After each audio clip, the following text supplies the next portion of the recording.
जहां एक और माँ को पूजा जाता है और हमारे देश में देवी माना जाता है। एक ऐसा केस आया है सामने कि माँ ने अपने ही बच्चे को 15 दिन के बच्चे को फ्रिज में रख दिया। क्या ऐसा पॉसिबल है? सुनने में ऐसा लगता है कि एक कहानी जैसा है।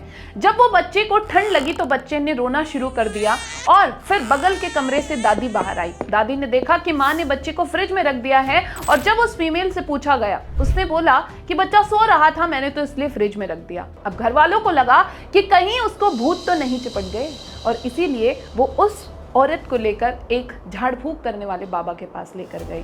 लेकिन जब कोई फर्क नहीं लगा उसकी मानसिक स्थिति में, तो तब उसको एक डॉक्टर के पास ले जाया गया। तो यहाँ पर बात आती है एक सही डायरेक्शन चुनने की, क्योंकि कई बार मेडिकल कंडीशंस भी ऐसी होती हैं और जिसमें हमें लगता है कि उसको तो जो है भूत आ गए हैं। तो ये एक ऐसी कंडीशन है जिसमें डॉक्टर ने बताया कि वो लेडी जो है पोस्टपार्टम डिप्रेशन की शिकार है। ये एक ऐसी मानसिक स्थिति होती है जो कुछ महिलाओं के बच्चे के जन्म के बाद होती है। फिर बात करते हैं कि डॉक्टर के पास कब जाना चाहिए।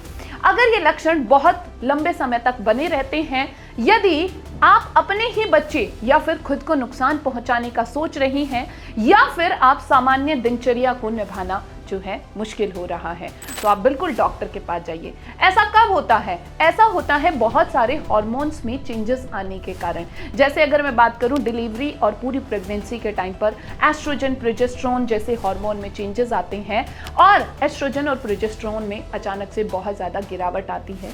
प्रसव का तनाव होता है, नींद की कमी, पारिवारिक या फिर आर्थिक समस्याएं हो सकती हैं, पहले से ही स्वास्थ्य समस्या का होना। अगर बात करते हैं कि इस डिजीज में लक्षण क्या क्या आते हैं, तो इंसान बहुत ज्यादा उदास और निराश होने लगता है, अलग थलग महसूस करने लगता है, थकावट के बावजूद भी नींद ना आना या फिर बहुत ज्यादा सोना, या बच्चे के प्रति लगाव महसूस ना होना, आप अपने आप को एक बुरी मां समझना और बहुत ज्यादा चिड़चिड़ापन या फिर बिना गुस्सा या फिर बिना किसी वजह के रोना, आत्महत्या का विचार आना, ऐसे गंभीर चीजें इस बीमारी में देखी गई हैं। बात करते हैं कि इलाज क्या हो सकता है। इलाज हो सकता है काउंसलिंग, जहां पर एक कॉग्निटिव बिहेवियरल थेरेपी उस फीमेल की कराई जा सकती है, कुछ दवाई जो डॉक्टर उसको एंटी डिप्रेसेंट दवाइयां देगा, और सबसे बड़ा सहारा होता है उस समय पर परिवार, हस्बैंड और दोस्तों का भावनात्मक सहयोग, क्योंकि यही एक ऐसी कंडीशन है जो हमें किसी भी तरह के डिप्रेशन से बाहर निकालने में हेल्पफुल होता है। साथ में स्वस्थ जीवन शैली बहुत इंपॉर्टेंट है, जैसे संतुलित आहार, नींद और हल्का फुल्का व्यायाम।